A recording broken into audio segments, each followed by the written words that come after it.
இயேசு கிறிஸ்துவின் இனிதான நாமத்தினாலே உங்களை இந்த புதிய நாளிலே தேவனுடைய ஜீவனுள்ள வார்த்தையின் மூலமாய் சந்திப்பதில் நான் கர்த்தருக்குள் மகிழ்ச்சி அடைகின்றேன். யோவான் 2:7.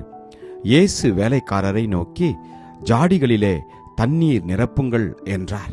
அவர்கள் அவைகளை நிறைய நிரப்பினார்கள். John 2:7. Jesus said to them, fill the water pots with water, and they filled them up to the brim. Amen. கர்த்தருடைய நாமம் மகிமைப்படுவதாக. கானாவூர் கல்யாணத்தில் தேவன் செய்த முதல் அற்புதம், கர்த்தராகிய இயேசுவை அவர்கள் அழைத்தார்கள். குறைவுபட தொடங்கின பொழுது இயேசுனுடைய தாய் வேலைக்காரரை பார்த்து, அவர் எதை சொல்கிறாரோ அதை செய்யுங்கள் என்றார். இயேசு தாயை நோக்கி, இன்னும் என் வேலை வரவில்லை என்று சொன்னார்.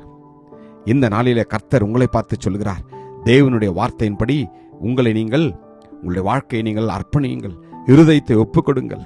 அவருடைய வேலையில, அவருடைய சித்தத்தின் பிரகாரமாய், அவருடைய நேரத்தில் எல்லாவற்றையும் அவர் நேர்த்தியாய் செய்வார்.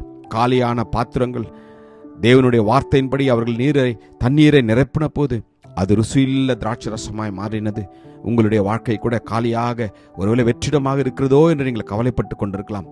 தேவன் அந்த வாழ்க்கையை அவர் பரிபூர்ணப்பட விரும்புகின்றார். பரிசுத்த ஆவியானவரினாலே உங்களை என்னையும் அவர் நிரப்புவார். அப்பொழுது கர்த்தருக்குள் நீங்களும் நானும் திருப்தி அடைவோம்.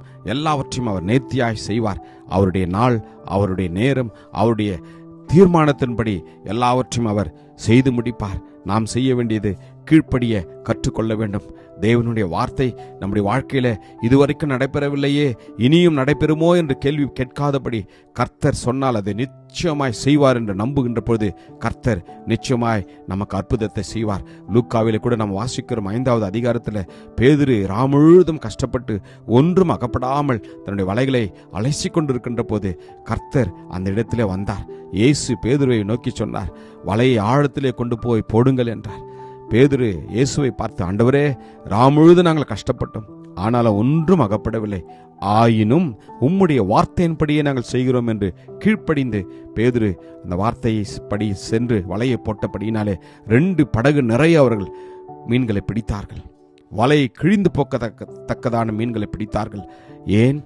பேதுரு அவன் நன்கு மீன் பிடிக்க தெரிந்தவன், எல்லாவற்றையும் அவன் அறிந்தவன். ஆனாலும் கூட இயேசுனுடைய வார்த்தைக்கு கீழ்ப்படிந்த போது கர்த்தர் அவர்கள் கண்களை திறந்து அவர்கள் அற்புதத்தை பார்க்கும்படியாய், அதனாலே அவர்களுடைய வாழ்க்கையை அவர் அதிசயங்களை காணும் பண்ணும்படியாய் ஆசீர்வதித்தது போல நம்முடைய வாழ்க்கையிலும் கூட தேவனுடைய வார்த்தையை கேட்பது மாத்திரமல்ல, அதை தியானிப்பது மாத்திரமல்ல, அதை பேசுவது மாத்திரமல்ல, அதன்படி நடக்கின்ற போது, அதன்படி நீங்களும் நானும் வாழ்கின்ற போது நிச்சயமாய் இதுவரைக்கும் காலியாக இருக்கிற ஒவ்வொரு ஏரியாவிலும், ஒவ்வொரு வாழ்க்கையின் பகுதியிலும் கர்த்தர் அதை சம்பூர்ணமாக நிரப்ப பண்ணுவார்.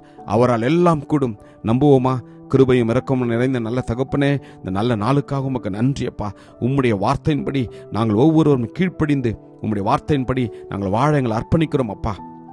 தகப்பனே, யாரெல்லாம் ஆண்டவரே இன்னும் அற்புதத்திற்காக எதிர்பார்த்து கொண்டிருக்கிறார்களோ எல்லாருடைய வாழ்க்கையில தகப்பனே, நாங்கள் எங்களிடத்தில் ஒன்றுமே இல்லை, எங்களுடைய வாழ்க்கை எப்பொழுதும் காலியாகவே இருக்கின்றது, எதுவுமே எங்களிடத்தில் இல்லை என்றப்பா கலங்கி கொண்டிருக்கிற ஒவ்வொருடைய வாழ்க்கையிலும் கர்த்தர் நீர் மனமிறங்கி அற்புதத்தை செய்யும்படியாக நாங்கள் வேண்டுகிறோம்.